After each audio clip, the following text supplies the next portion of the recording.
I have met Vishakha in human form only once, and that was, I think, from memory in 2013 at a sort of outpost of the Asia Society in Texas.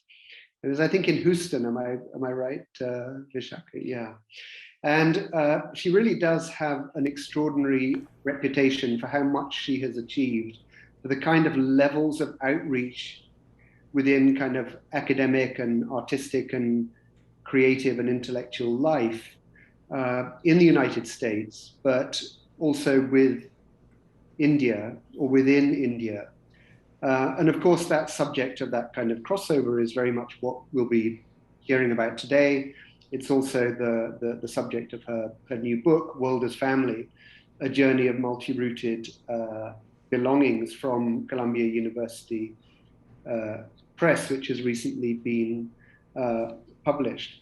But it is remarkable, really, that she is somebody who grew up in Ahmedabad. She went to the United States for the first time as an exchange student at the age of 17. And she's then had this remarkable career. She's presently Senior Advisor for Global Affairs to the President of Columbia University. She's also a Senior Research Scholar in Global Studies at its School of International and Public Affairs and Chair of the Committee on Global Thought. In terms of her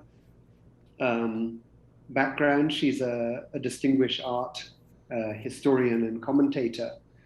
But I think that in a way, what is very rare and exceptional about the career that she has made is just sort of how many doors she has burst open in order to do things that are new and that are different and that are highly participatory and effective. Again, I think I'm right in saying, Vishakha, that you were the first person of Asian heritage to run the Asia Society in the US, which is a hugely influential society. And it is extraordinary that you were the first, but you did that job with great panache and vigor and became known for that achievement. And it certainly boosted the Asia Society in ways that had a kind of long-term impact on the organization and on people for whom it's an important society. So I'm just going to say a couple of things that are specific to the book and to today's event. One is the key message from the book in Vishakha Desai's own words. World as Family argues for the kind of openness that can thrive in the scruffiness of reality, rather than push for artificial clarity.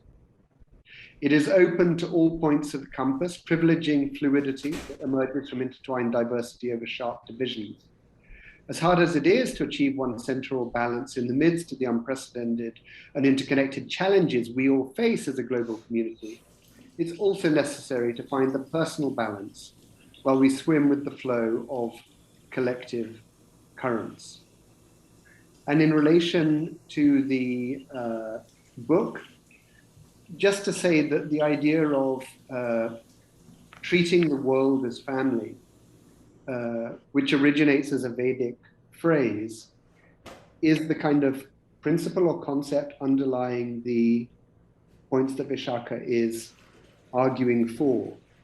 And it almost seems as if that in itself, the fact that it's an idea coming from antiquity, which is also very applicable right now, is indicative of the fact that so many of the global challenges that we're feeling at the moment, whether it's the coronavirus pandemic, whether it is the challenge of global climate change and extreme weather disruption of a kind which seems to be happening right now rather than something that's in the future. It's something that sort of seems to be around us right now. That all of this is indicative of the fact that people at the moment, I think since the start of the pandemic, are rethinking or reconsidering how they want to live, how they should live, how a business should run, how teaching should happen, how learning should happen. A lot of people are retrenching back to the things that they really value. And this book, maybe in terms of timing by coincidence, appears to be very much at the heart of that conversation about how to live in a world where there is no very obvious roadmap, where many things are different, but also contemporary interpretation of timeless knowledge is increasingly seen as valuable. So those are the points I wanted to make by way of welcome. Vishakha, that this is a huge welcome to you back to Ahmedabad on behalf of everybody here. And I will now leave you in Mona's capable hands. Thank you. Thank you, Patrick. Thank you, Sarthak and Suchismita. And again, I warmly welcome you, Dr. Desai. I just want to start by saying that, I found your book both gripping and thought-provoking. And quite honestly, when I just looked at the cover and I was starting to read the book, and I was surprised at what a page turner it was. The book almost reads like a novel in which you tell your life story of traveling to the United States for the first time as a young 17-year-old exchange student way back in 1967 when, not many Indians found themselves in North America. And how subsequently your notion of belonging expands to become many-layered and complex and rich. And the book is a very honest narrative about your roots in Ahmedabad, your Gandhian family and how it shaped you, and how you came to live the global life that you have lived. But most importantly, you show us why this global life is worth living and what's valuable about it, and perhaps what's necessary about it today. And so it's a beautiful book, and I hope that many of you in the audience, buy it and read it and enjoy it as much as I did. It's available on Amazon. In India, it's published by Penguin Random House. So please do buy it, and because I think you will find something in it that will make you think about your own place in the world, and I think you'll enjoy it. So having said that, let me also say that again reiterate that as we start this conversation, please do feel free to ask your questions and not wait till the very end. You can put it in the chat box, or perhaps even approach the organizers in the room if you're there. So, all right. Well, let me begin by asking you, Dr. Desai, about what was the motivation behind writing this book? Were there certain world events or some personal experiences, that triggered, this book and its idea? And also, how did you come to this title, World as Family? If you can start with that. Thank you. Thank you, Mona, and thank you, Patrick, and everybody else at Ahmedabad University. For me, this is, in a way, homecoming of sorts. તમને લોકોને ખબર હશે કે હું અમદાવાદની છું અને અમદાવાદની હજી પણ ગણું છું કે હું અમદાવાદની છું. એટલે મારે માટે આ જે પ્રોગ્રામ છે એ ઘણો અગત્યનો છે, because it all began in Ahmedabad. And so it's very nice to actually be able to do this, even though it's on Zoom. I wish I was there in person, which I do all the time, but here you are. That's the exigencies that actually don't make it possible for us to be together. To answer your question, Mona, and please, Vishakha, not Dr. Desai. So I just wanted to remind you that don't do that, and that's okay. There are several points that actually came together for me. One was that I had been encouraged to write about my life story, and I didn't know if that was all that interesting. But I initially thought I would really reflect on India because India was very much on my mind for various reasons. And then, as post, in fact, 2008, 2012, and then what happened in America made me think that the idea of global was under real threat, both from the right and from the left. From the progressives, it was about economic globalization, people who were left behind. And from the right, it was Trump who was saying, if you are an American, you're American first. And therefore, he actually said, I am an anti-globalist because I am an American.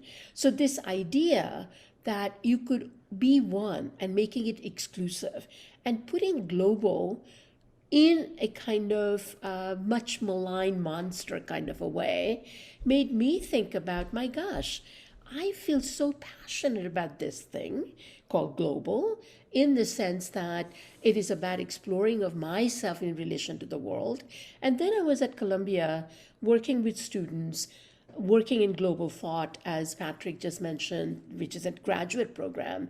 And it was developed in 2006 with this idea by President Bollinger, by the way, with the idea that the world was changing fast, it was getting more interconnected, communication, movement of people, and all the kind of issues. At that point, we were talking about climate crisis more than anything else, really required that we think beyond national borders and beyond disciplinary borders. So that was the principle.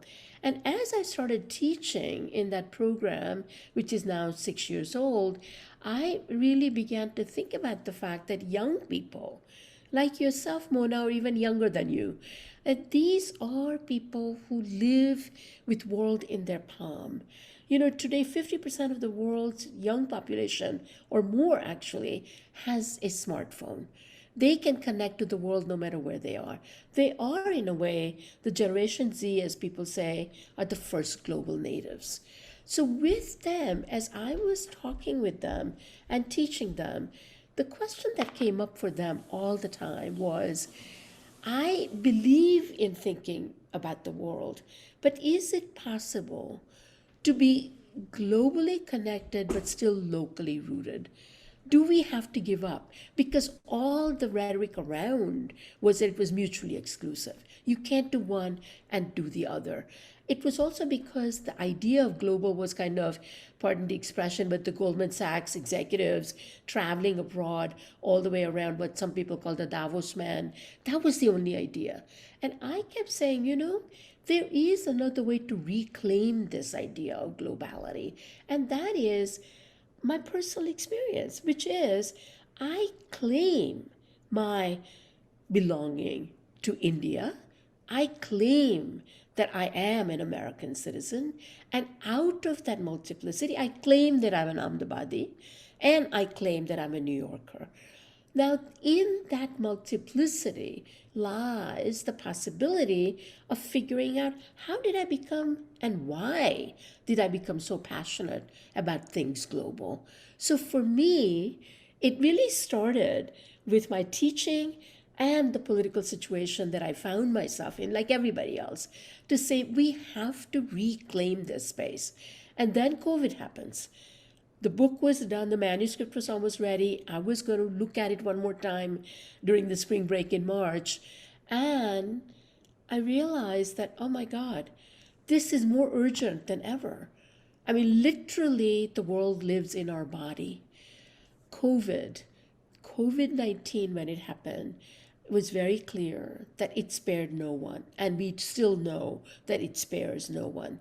However, it is also true that the fissures of power, which is about the privileged ones and what they can do versus those who don't have access, and how we relate to it, are nationally and locally driven.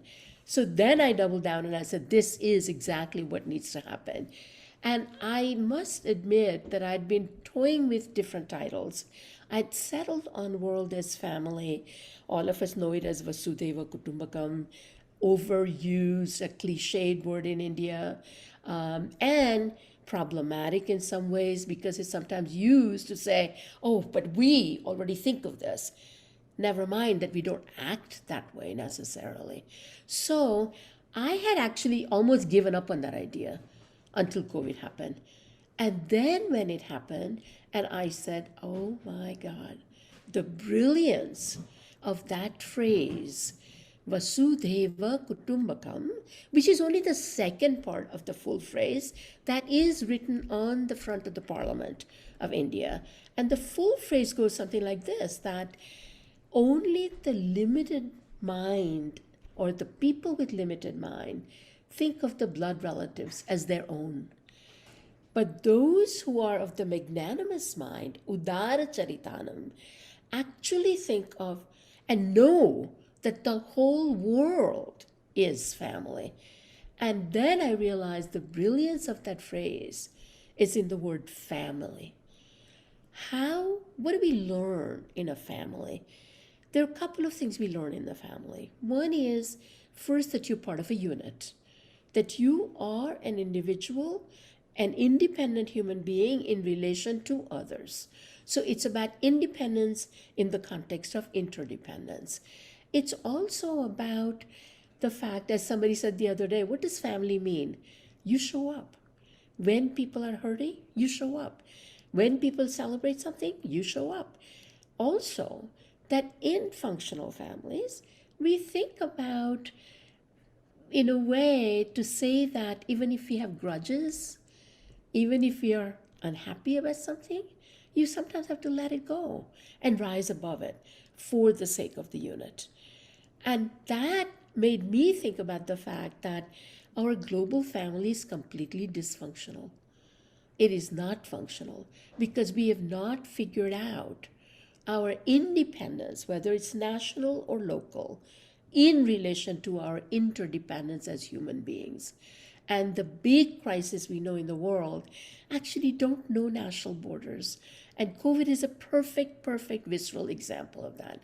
So for me, I had almost given up on that title, thinking it's cliched, thinking it's been overused, thinking it has been politically charged in India, because sometimes we use it saying, oh, but we have it all. We already think of that way. And yet we don't behave that way about the diversity that is within our societies or in the world, and to actually think of our self in relation to that larger global community and vice versa. Not an easy job, that's for sure. And so out of that emerged that second part of the title, which was a journey of multi-rooted belongings. Because what I realized is that for me, it began with my own family, right there in Ahmedabad. Right after independence, I was born 2 years after independence, to really think about that Gandhian notion of having our ground strong, but of our house, opening but keeping the doors and windows open, to let the world come in, but also know who you are. And that relationship was something that began in Ahmedabad for me. And hence, I realized, it is about family in a more intimate sense and family in a global sense. And that is what our Vedic scholars knew. And they figured out that globe, if you think about the world, is too abstracted. But if you bring it down to the notion of a family, you understand what that means. But you have to distill that. And that was really the way the title came about. It's very interesting, because the notion of the global that you talk about has a place for the personal, it has a place for local and national, and is still able to transcend all of that. And I thought, when you said the world lives in our body, and that coming to the fore when the pandemic strikes is really very thought provoking, and I think it fits so well with the title, and its meaning. So it's the other question is about your professional journey in some sense. I mean, you are a professionally trained art historian, a classically trained dancer. You're a person deeply interested in international affairs and world politics. So how did all these diverse strands in your own personal and professional life come to shape your understanding of the global? That would be interesting to know.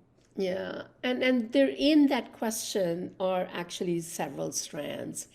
And I feel very amazingly blessed that I've been able to weave them together in some weird way. Not that I knew how to do it, it just sort of happened, because circumstances, but I guess I also made it happen a little bit. So, to some extent, it really started at 38 Javanagar, where I grew up. And with both my parents being not just Gandhians, but freedom fighters in a big way. My father, who was kicked out of Gujarat College because he put the national flag or the nationalist flag on top of the building. And after the first year, he couldn't go back. So he was really an activist and known as a leader and had done tremendous amount of work. But he was also a writer. He was also a fiction writer. He loved writing poetry. And he was just forever curious about things. So my favorite story about him was him visiting me in Boston and always going to the bookstores because he had like 40,000 books at home.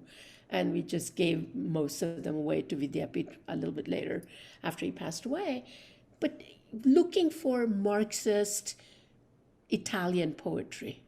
Now, who in their right mind would think of Marxism and Italian poetry all together? But he was like that. His first book at the age of 27 was a biography of Lenin in Gujarati. Beats me how you do that, but he did. And so he often used to say that thank God for the British prison, because that's where, in that prison, he got to read. He said if he was outside, he would always be an activist and it's fighting hard, and he would have no time to read and write. And that, he said, thank God for the prisons. But he also met lots of different people, and he read everything from the Vedas to Tolstoy and Lenin and Marx. He was very much involved and initially in socialist thought, but then also poetry. And all of this was really something that was embedded in us. And I know about this because my parents kept meticulous correspondence while he was in and out of jail. And it's in their correspondence that some of this comes through. So it started there. I started as a Bharatanatyam dancer in Ahmedabad because I was always interested in dance. But also it had to do with the school we went to, which was Sharda Mandir. Many of you will know the school.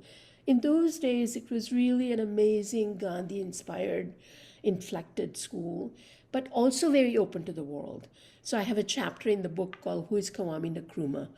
Well, because in 5th, 6th grade, I forget, we used to have these general knowledge questions in the assembly.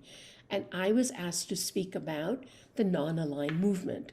And I picked on this word because I'd never heard of this word, in never mind the person. And it was Kwame Nkrumah, who was one of the founders. And I was so excited. And it was from Ghana. And it's like, oh my God, that's another part of the world. The point is that then, many years later, when I went to Ghana as the chair of AFS International Exchange, that same exchange I was on, to be in Ghana, I remembered that moment, that I actually had connection to this place. So all of that had to do with curiosity, number one, without judgment and respect for difference. Exchange student, not that that's so much important by itself, but it was the height of Vietnam War. And I got involved in anti-war protests and realized that we knew nothing about Vietnam. So this idea of culture and the political context of culture coming together started there. And that made me think of going into political science. So I came back and went to Bombay and Elphinstone to major in political science because I thought I was going to do international relations, but I always wanted to bring culture in. And then, crazily, I end up in a museum because somebody sees me as a dancer talking about Indian dance and art together.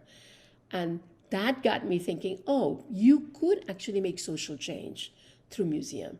So it's all kind of, in a way, that I think at the basis of all of this was that I understood from my parents that it was possible to be interested in the world in a way that had no boundaries intellectually.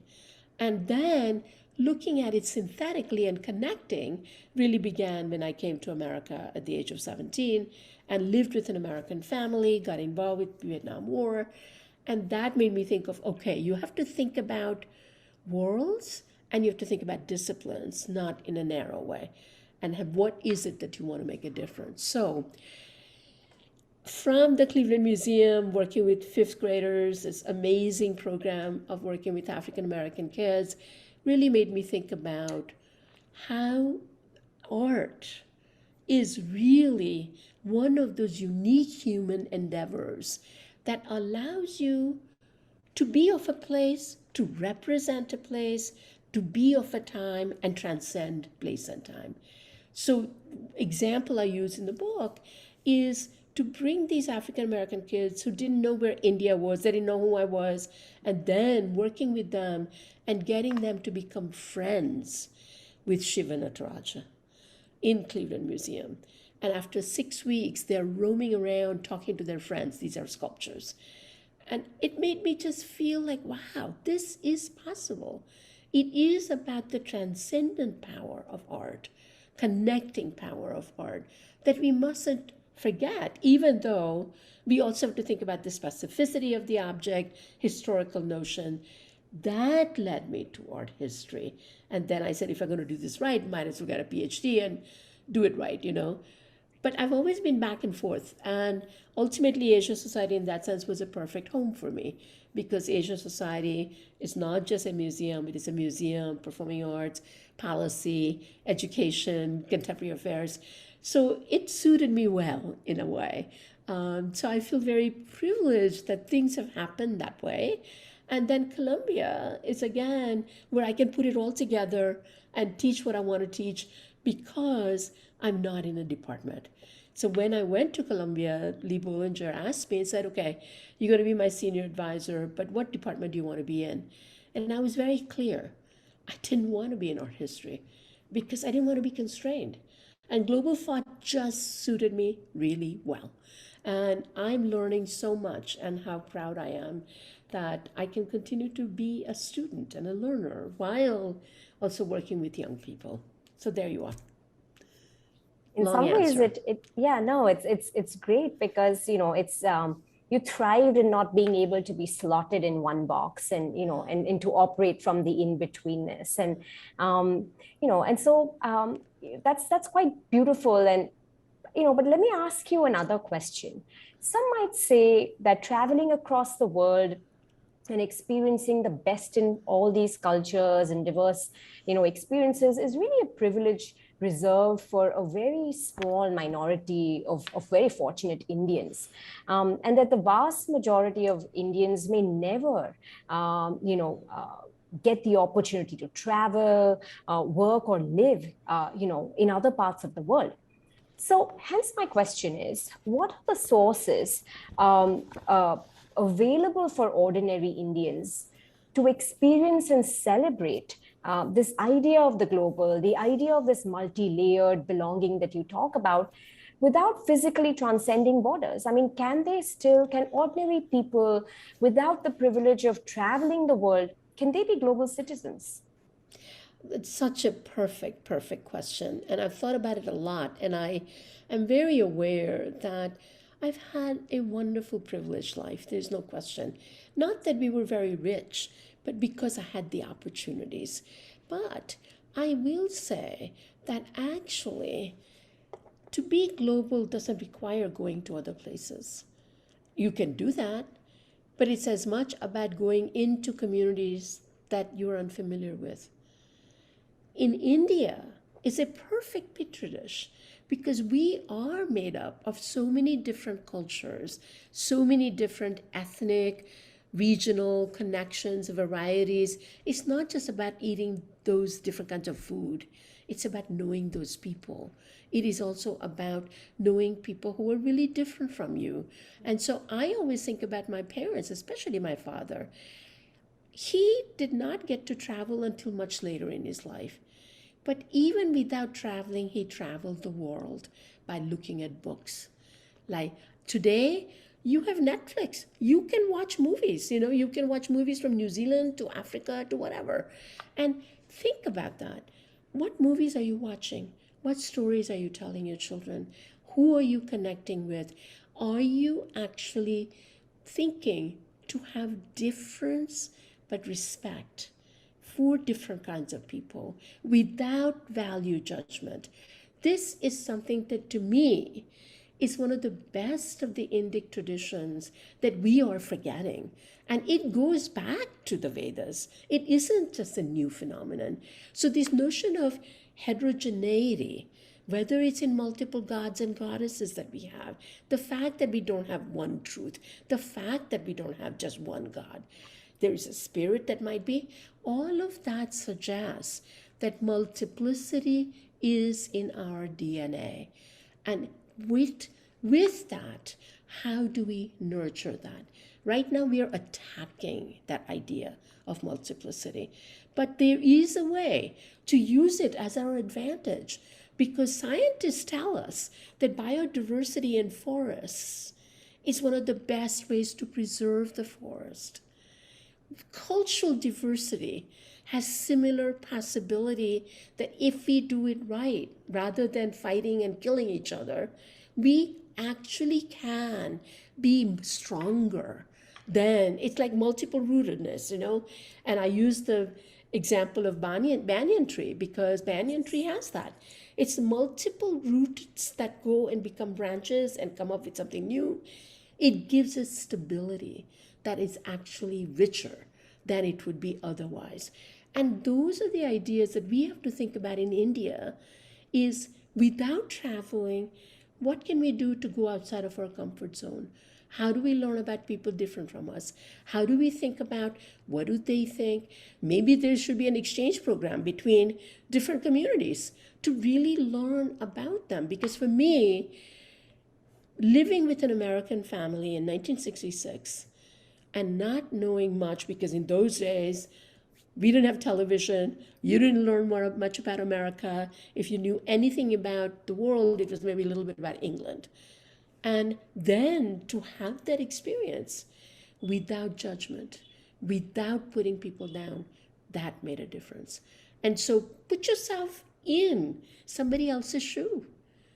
Be different and learn and respect rather than getting smaller and smaller. Because the world, obviously, when I write this book, lots of people have said, it's a good idea, but you know what? The world is so divided. We are so fighting and doing all of that. And I always say, yeah, that's true. Are you going to then do your part to make that world a little better than what it is? What is your place in it?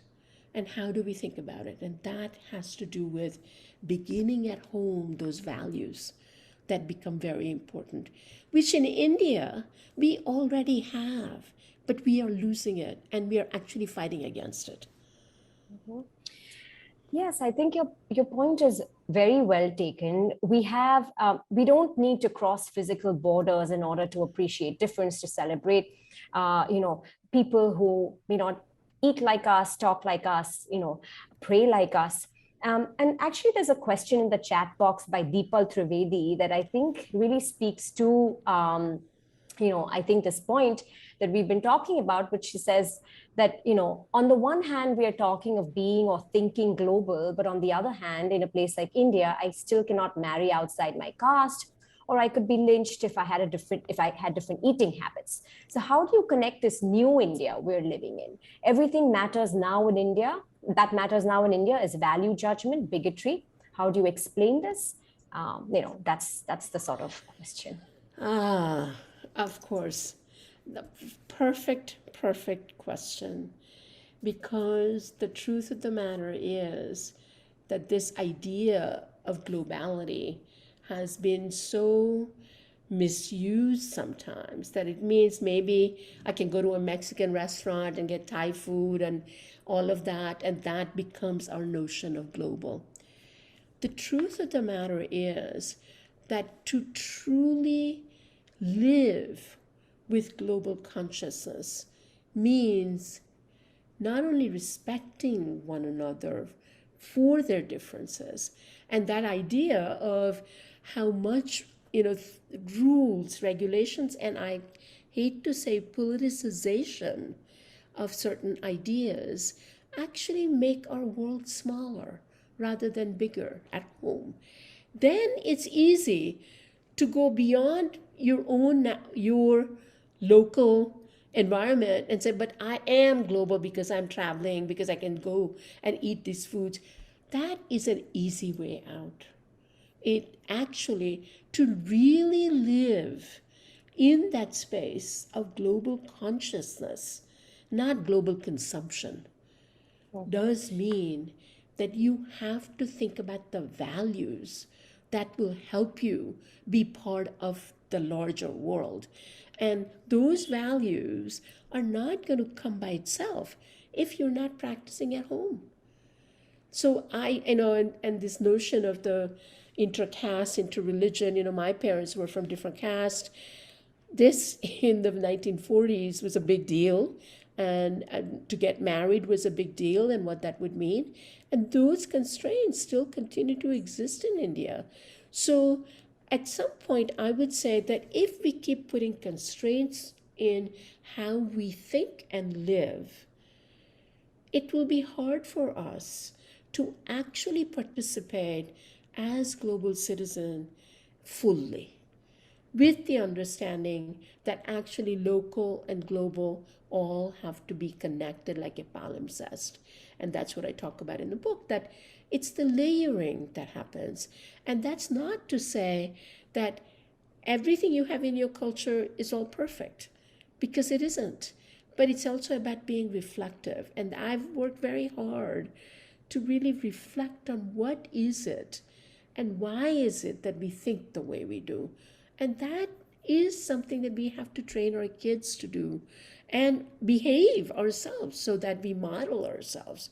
And the kids can see that. And I learned that from my family, because both my parents, one thing about them was honesty, transparency, and not putting huge value judgments on things that they thought was good, bad, this, that, other than honesty. And it's so in that sense, we may complain about Gandhi in different ways, but one thing about Gandhiji was that notion of my life is my values. So live what you believe. And it may be not perfect, and then question, and then refine.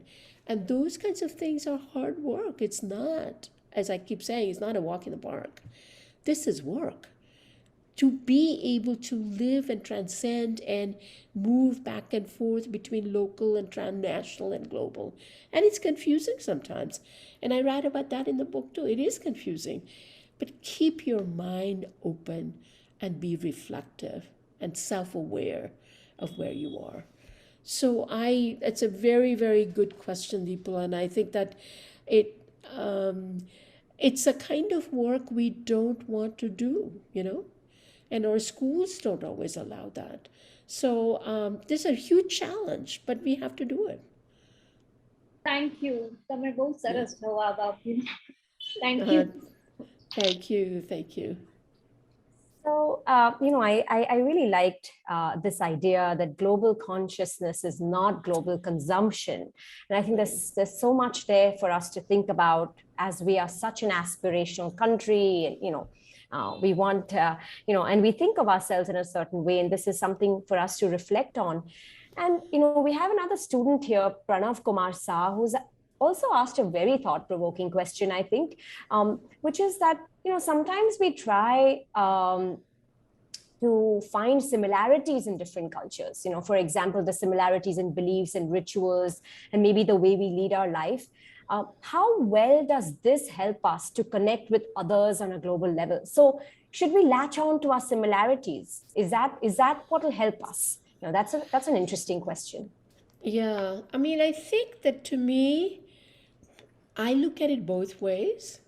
And I would actually suggest, and I've written about that in the book too, is sometimes it is to find similarities or connecting points that helps us. But sometimes it's to actually put yourself in the shoes of the other person and recognize how different it is and how do you behave. So to create empathy requires that you really own the difference. And in the book, the story that lots of people have commented that they love is a story when I first go and meet with my American family. And the first day, they were going to Long Island. That's where they have their summer home. And we go to a fish store, and I have no idea what they're doing because I was a vegetarian, like a lot of us in Ahmedabad. मैं कोई बस इंडा पर नौता खाता, so it's like that, right? And then they buy these things, creatures, and we come home and they said, okay, dinner is going to be ready, and they drop these things in the water, and that's lobsters. And I am just so freaked out. Like, what the hell am I going to do? I've never seen these creatures. I don't know what they are. I'm not going to be able to eat anything. I can't eat this. And I go on a bike and I almost get killed because I'm on the wrong side of the street. I'd forgotten that in America people drive on the other side. Coming in on that bike ride, actually after sobbing hysterically, saying I have to go home, but then how could I go home because my God, this was a big privileged thing. 4,000 kids had applied and only 38 of us were accepted, blah, blah, blah. So it's a big, big thing, And finally saying to myself, how would they feel? How would we feel if they came to our house and didn't eat anything that my family cooked? The minute I asked that question, I actually turned it around to say, gosh, I am their guest in their house and I'm going to live with them as their family. I have to eat this thing.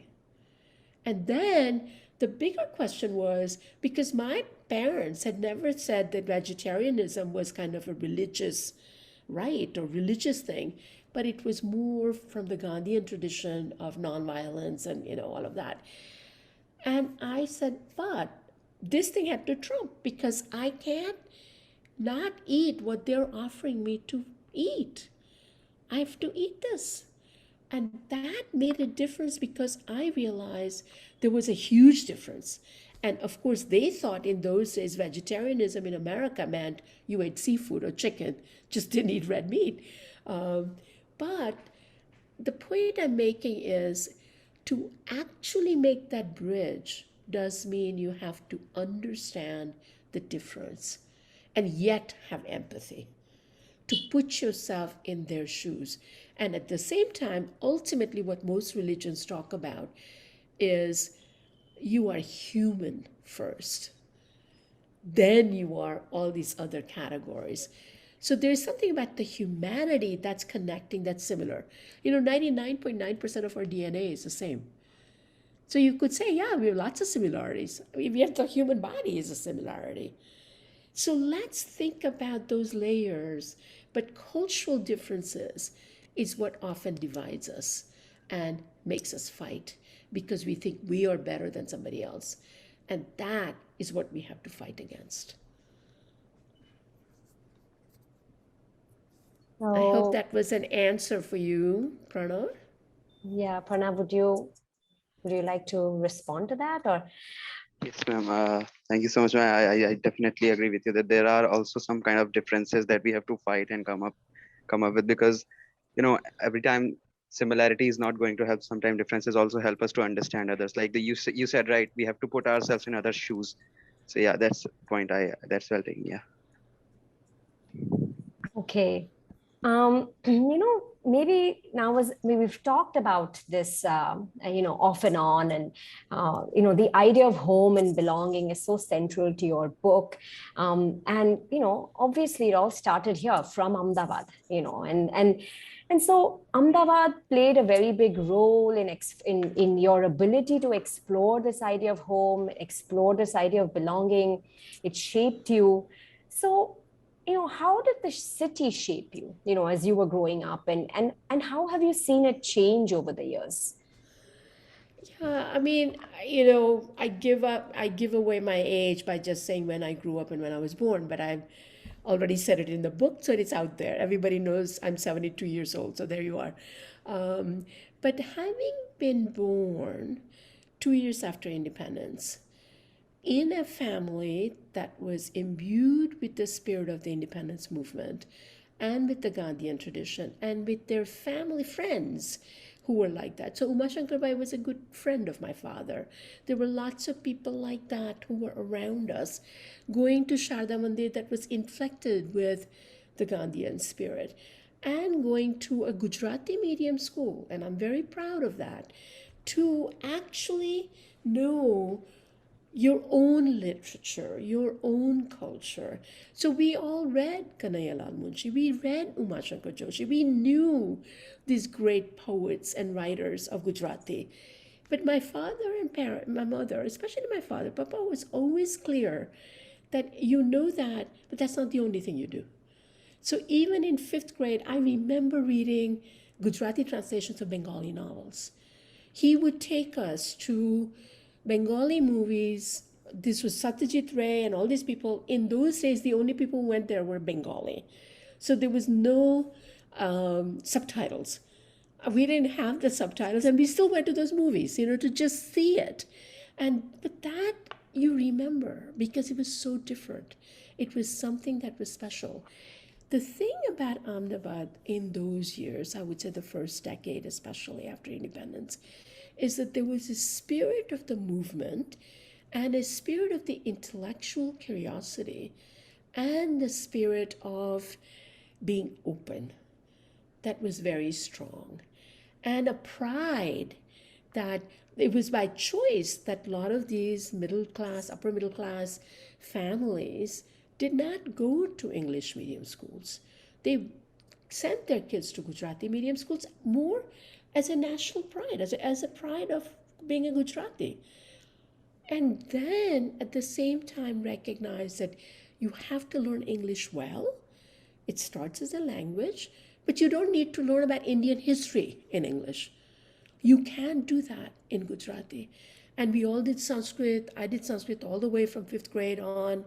I took all the Sanskrit classes, and I'm very proud of that because that helped me understand the basis of Indian tradition and not being jingoistic about it, but to build on it and to continue to open up that area today. And I feel that what has changed in Ahmedabad is, on the one hand, we can say we now are very cosmopolitan. Why? Because we have all kinds of foods that are available. Vegetarian they may be, but they're available. The truth of the matter is, I hate to say this, but that in the spirit of wanting to be part of the larger cosmopolitan world, we actually have forgotten how to learn about our own, not just traditions in a popular way, but in a really deep way, understand what it is. And at the same time, we really become, like as I said to you yesterday, the dobi ka kutta nahi ghar ka nahi ghat ka. Not having your own traditions well known, understood, studied, nor knowing very well what is that the West has to offer, the world has to offer. So, for example, I'm involved with Kriya University, as Patrick knows, and one of the things we've been really talking about is that I want to make sure that the students learn the richness of many traditions. So if you're going to learn about Plato, what about learning about Chanakya and Confucius and understanding that there are great thoughts that come from many different parts of the world? And those kinds of scholarly work we don't do. And so Ahmedabad of today, I I mean, of course, we still have family. I love them. We have a home. I love my home. We love to go there.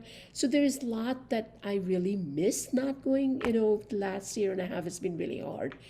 However, I have to say that the narrowing of the spectrum of understanding other people and the prejudices that we are developing against people who are different from us. Especially, and I will just say it outright, here is a city founded by a Muslim ruler who actually was pretty tolerant, Ahmed Shah, who worked with the Hindu craftsmen to create mosques in a kind of carving way, in a ways that he used it. He worked with the merchants. So syncretic idea was endemic to India and to Ahmedabad. And we have now completely divided as if that reality doesn't exist. And I feel we have the opportunity to show that it's possible to be syncretic and move forward. And yet it's I feel, and I may be wrong, but I do feel that we have given up on those ideas. And in a way, we've become narrower and more parochial in some ways. So the point I would make is that, at least in my experience when I was growing up, it was possible to have a pride in being a Gujarati and be open to the world, but to learn about both the local and beyond in a very serious way. And that work has to be done. And it is not happening to the extent that I think is possible. Yeah. Yeah, that's a lot to digest and to think about. And I think so much of it is, a lot of food for thought about, how we should think about our current moment. There's some very interesting questions in the chat box, Right. but I'm going to ask you one more question that I had in mind, and then we can go to these because we do have time. Which is about the metaphor in your book that you keep drawing on, the metaphor of the banyan tree, which is to describe your journey as a multi-rooted, interconnected, with the roots and the branches, and you can't really tell the difference. And you use this metaphor to describe your own journey, when you came to America, and and how you turned to the global. But later on, as your work takes you to young people and you talk to a lot of young people across the world, you also realize that this banyan tree metaphor may not be so appropriate for young people today. And for Generation Z, as you call them. And so, for whom interconnectivity is a kind of a descriptive fact of life. So could you tell us about this generational difference in experiencing the global? How do young people see their place in today's world? If not with the metaphor of the banyan tree, what do young people think of today in their place in this global world? Right.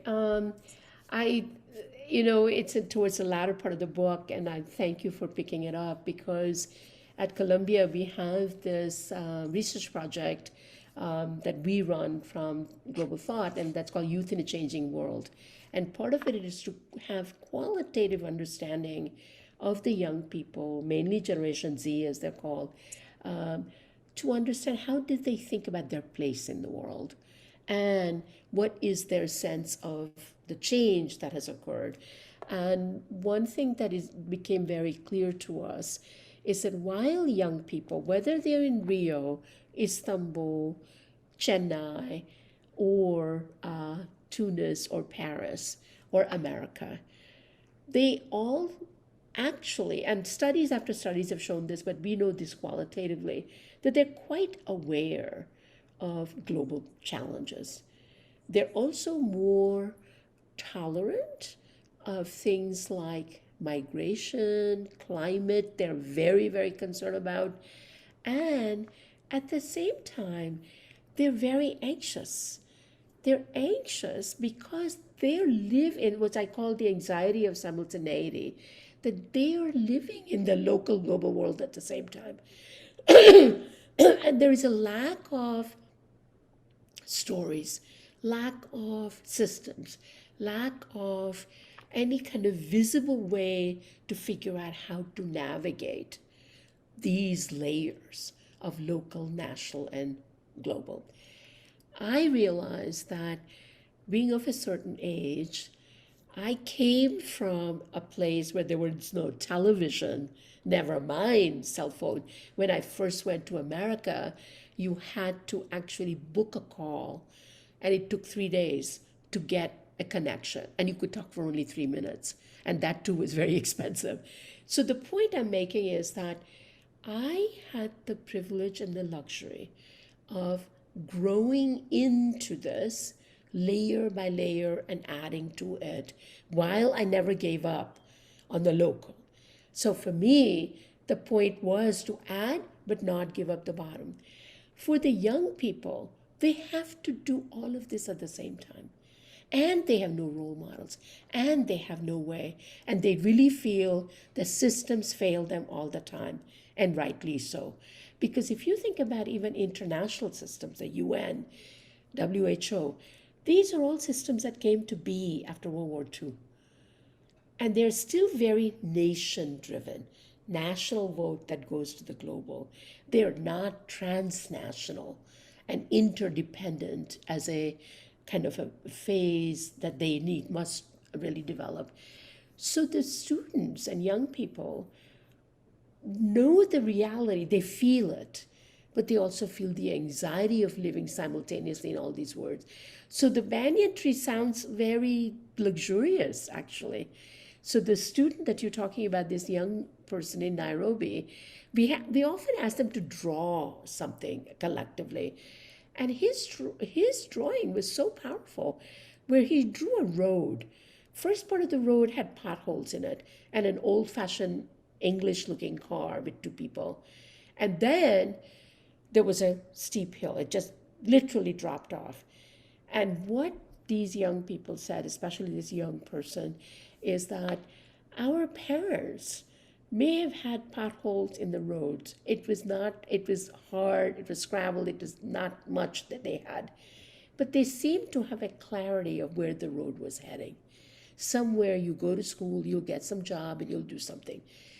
He felt that in the life that they're in, is that it just seems like the whole thing may collapse all the way down. And it has to do with the global problems, local corruption, local issue. So this, I think, is a very big difference between my generation and even the generation behind me to the young people who you find today. So their aspirations can be big, but they have almost no access to figure out how to navigate that.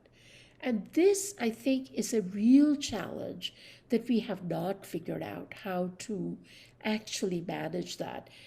And the only thing I would say about that is that ultimately what you have to do is for young people to give them some sense that a little confusion, little messiness is okay. You will find your way. Don't give up on that multiplicity just because you're anxious, because that's what Patrick quoted, and that artificial clarity will come in your way ultimately. So live through this, but have some sense of who you are in that space. And I think that's what the parents and the teachers have to do. And our systems, education systems, are not set up for that.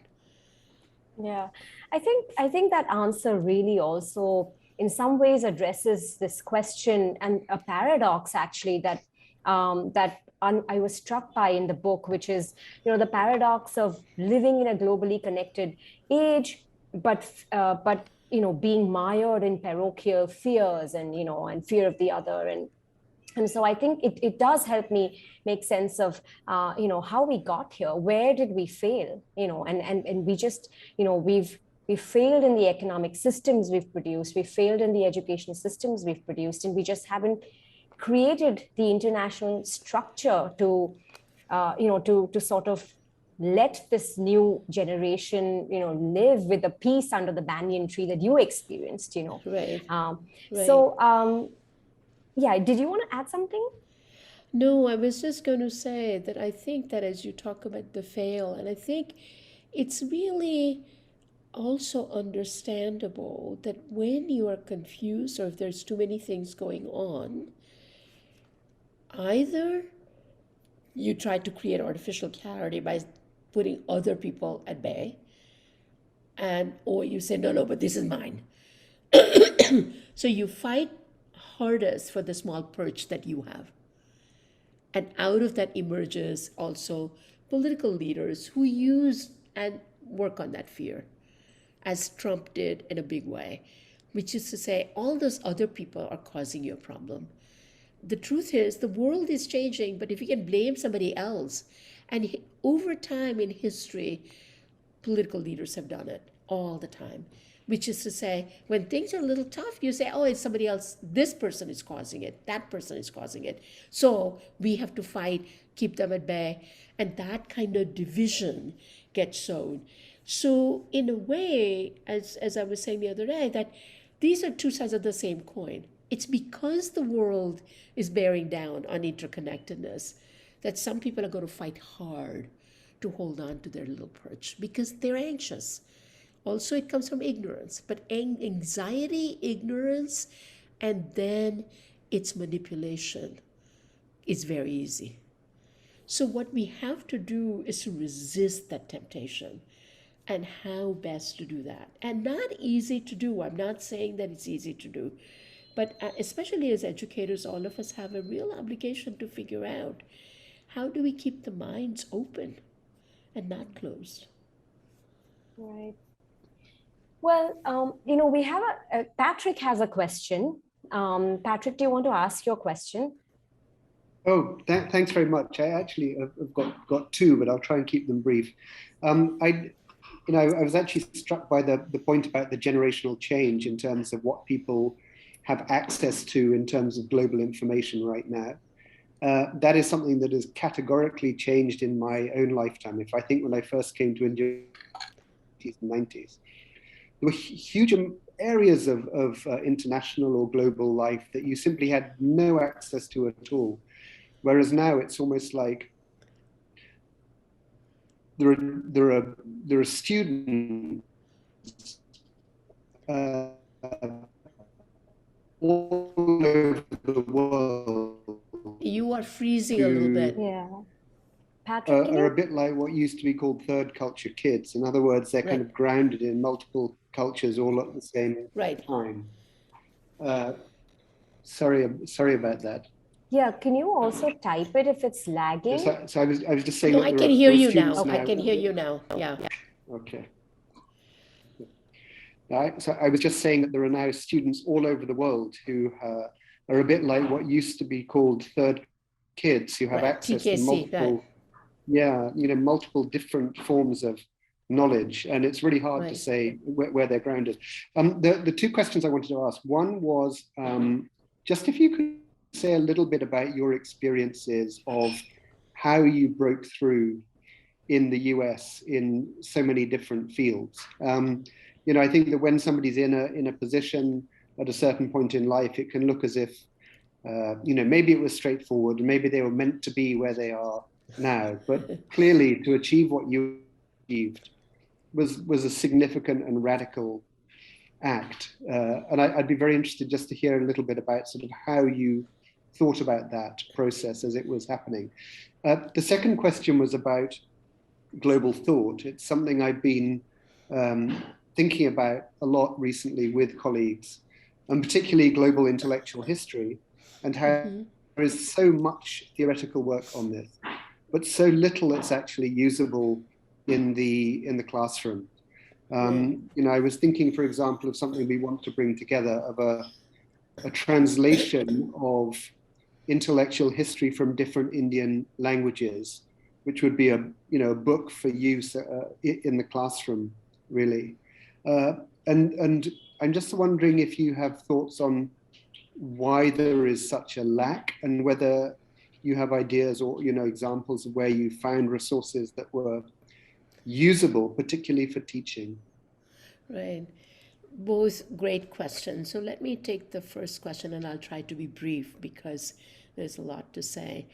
But as I reflect on my life, I think there are 2 or 3 things that I really think are seminal in some ways.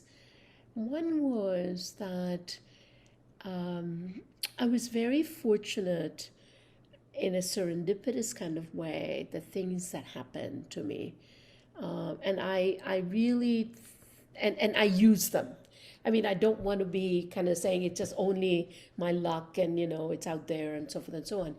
But the truth of the matter is that part of it was what I did get from my parents was fearlessness and not feel like I only could be this and not that.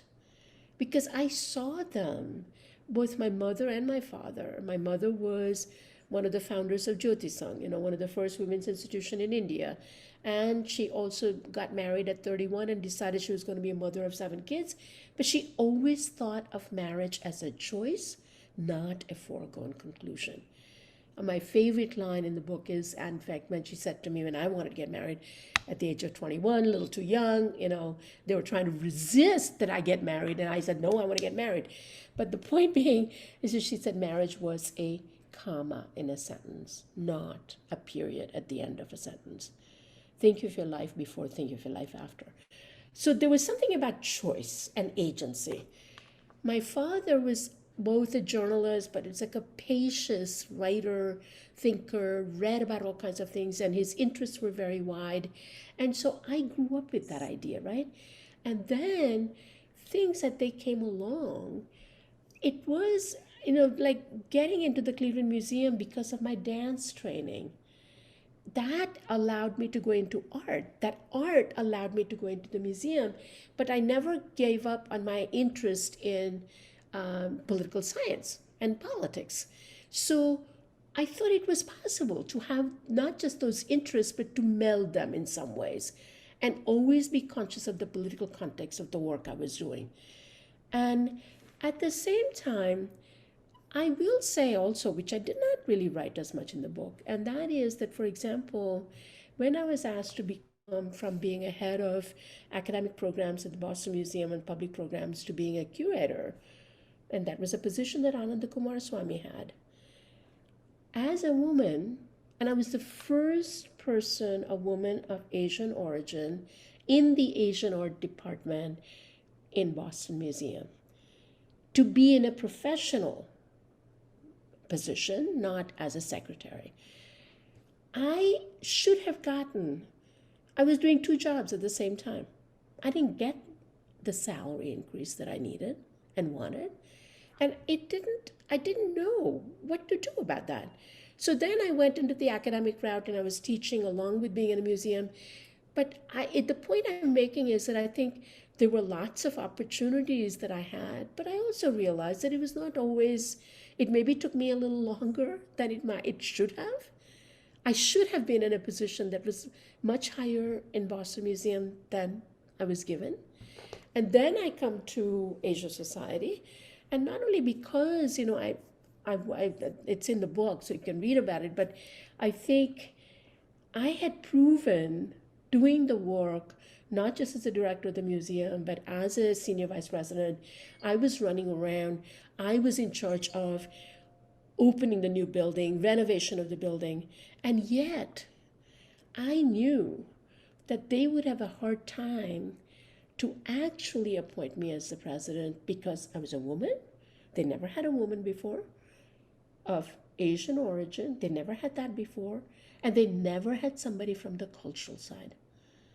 And so the truth of the matter is that what did I do first? I said, I'm out. I'm not going to run for this damn thing. You know who I am. You figure out what to do.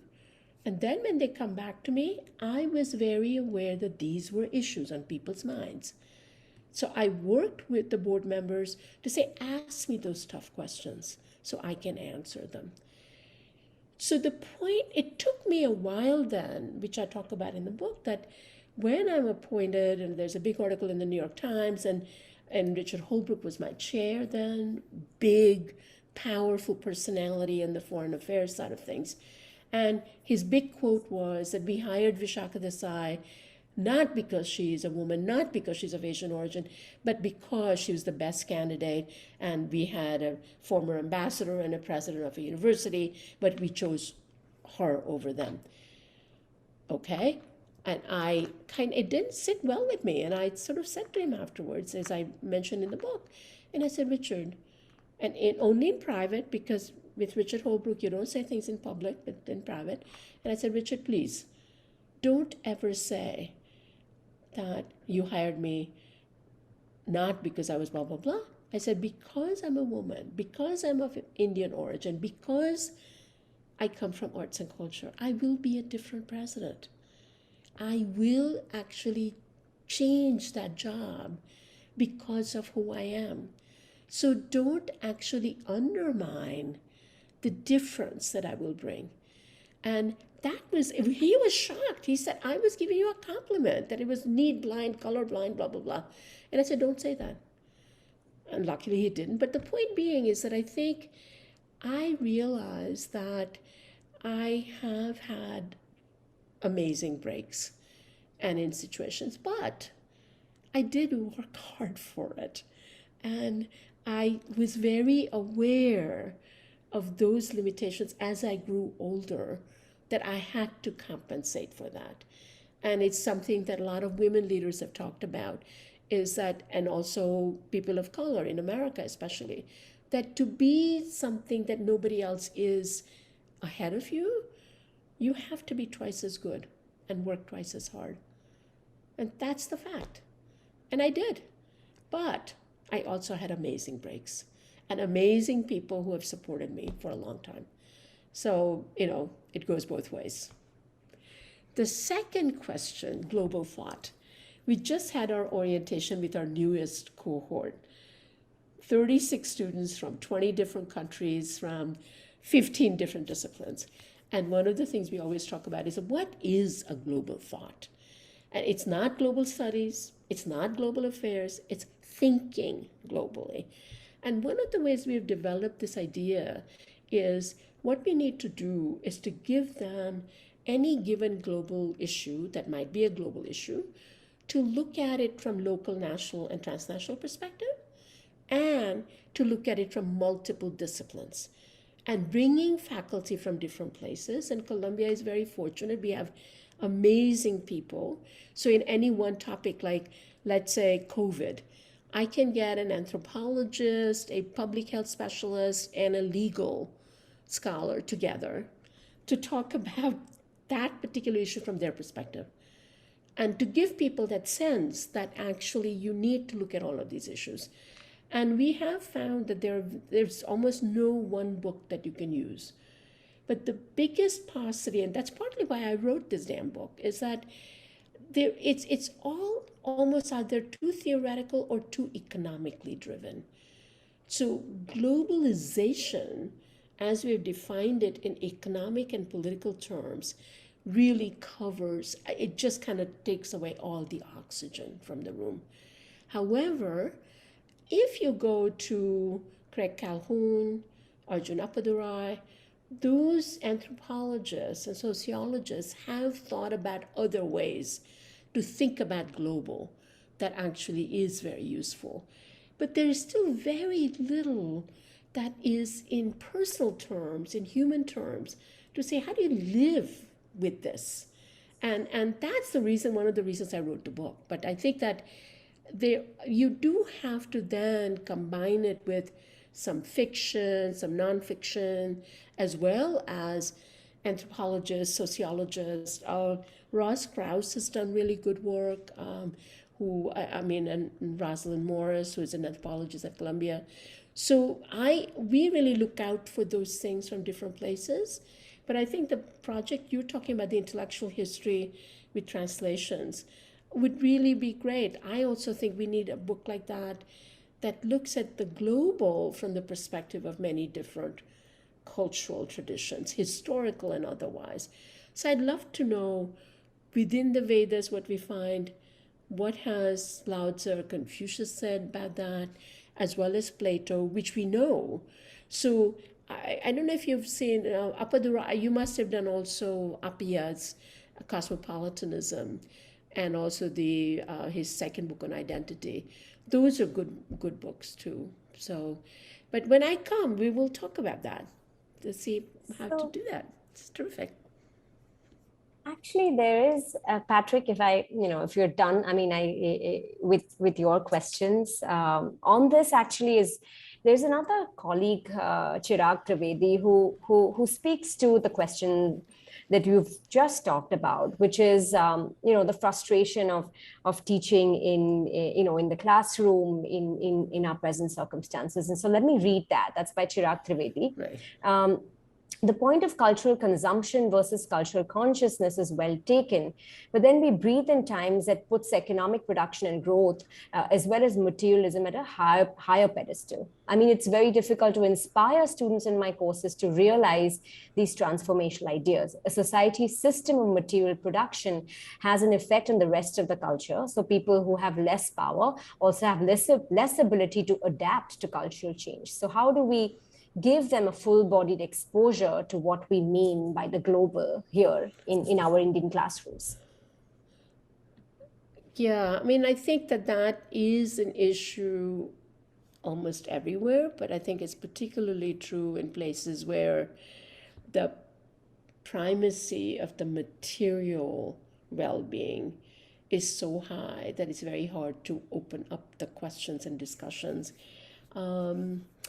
I will say that I think when in our Youth in a Changing World project, when we have really gone in different parts of the world, so in a way, I don't think of Columbia students in the same way, but I do think of, because we worked with people in Rio, in Tunis, in Nairobi, and other places, I think that what happens is that there are not enough spaces for people to even have conversations that can go beyond what the mainstream is. And this is what we heard in almost everywhere, that when we did this Youth in a Changing World thing about workshops and bringing people together, it was voluntary, I agree, and that I think is maybe what you start.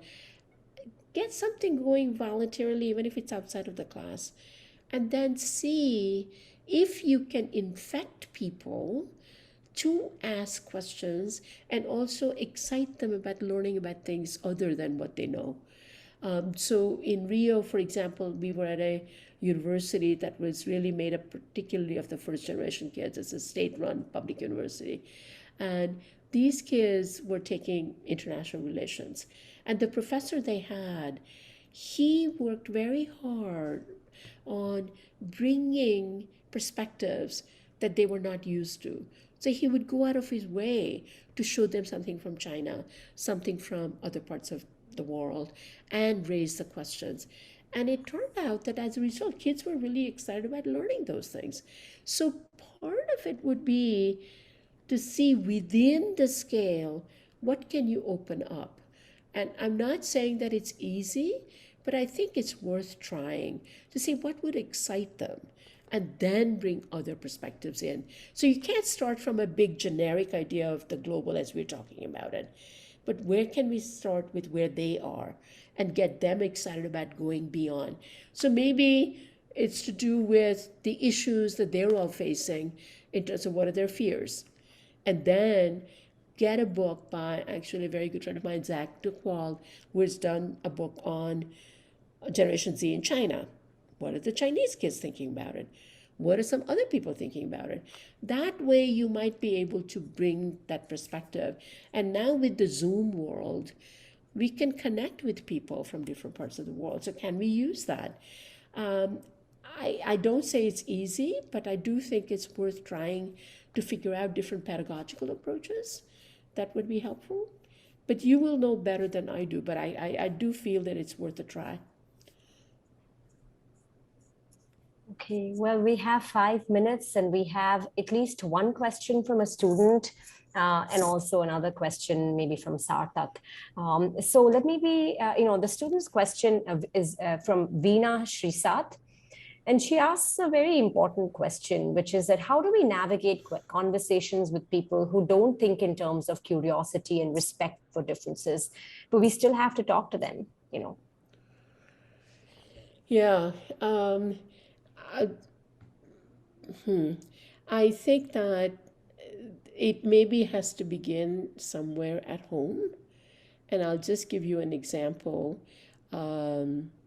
In my own family, my not immediate family, but in fact a relative of mine, who feels strongly about how Muslims are absolutely, not working right. I mean, it's sort of what the current tendency is sometimes in India. And I started talking to him because he's a relative, and I said, think about the fact that we Muslims have been part of India for more than 1,000 years. And prior to the arrival of the British, yes, there were issues. It's not perfect, but accommodation was also part of the system. That Sufism and Bhakti, these things go intertwined, they connect back and forth. And so we have to recognize when we think about India as we know it, it's the syncretic and synthetic tradition. And then I explained to him specifically what were those things, because I'm a art historian. So I was giving him some images and said, think about this. So it isn't to say, one thing that I learned anytime I try to talk to people who are different from me is not to make them feel like they're wrong, or to make a judgment that somehow they're lesser than I am, but to say, where does that question come from? Open it up and then give some examples. So that means you have to know something about what you're saying and why that's important. For example, in America, the whole anti-global thing was so much around, and we have a home in outside of New York in addition to being in the city.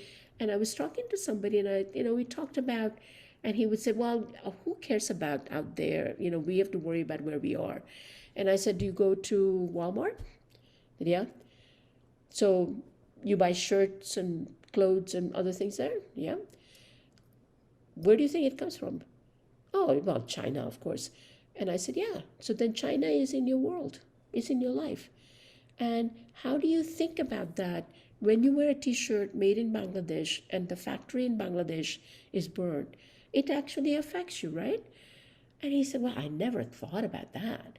But the point is to really try to engage where they are and take it to the next level. And I think that sometimes it won't work, but it's worth a try.